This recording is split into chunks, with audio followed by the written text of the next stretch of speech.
Okay, so Donald Trump signed a proclamation that will require a $100,000 annual fee for H-1B visa workers. Hopefully, the H-2B visa workers, which are entertainment, should be lumped in that category too. It says for highly skilled jobs that tech companies find hard to fill. It says the Indian government expressed concern Saturday about President Donald Trump's latest push to upend American immigration policy, dramatically raising fees. Now, the only thing I can say with that is it's not actually going to probably raise money for the American public. I don't know how much the fee is right now.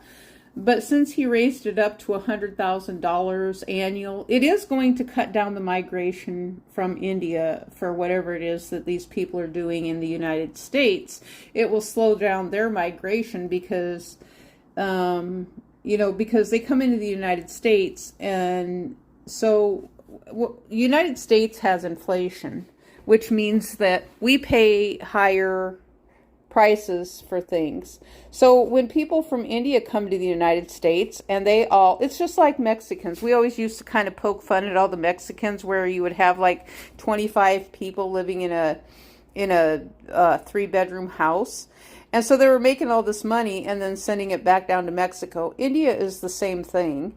And so they come into the United States, they make this money, and then they send it back to their country where they really want to be, and buy a house because it's cheaper for them to do it that way. So there's like a migration of inexpensive labor that they bring in that the construction workers benefit from.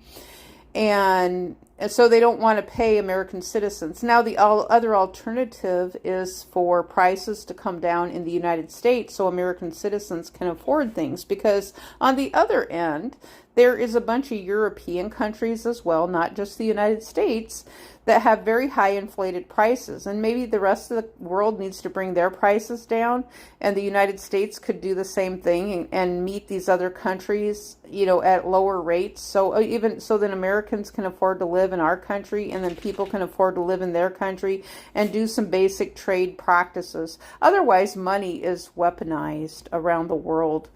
And so then they bring them into the United States, they benefit and take the money back to their country, and they don't even leave it in the United States. And so these other countries then are paying the lower paid, lower skilled people, which is like on the internet, for someone to be sleeping. That's their job, is sleeping on the internet or sitting on the toilet on the internet. That's their job and what they pay them to do.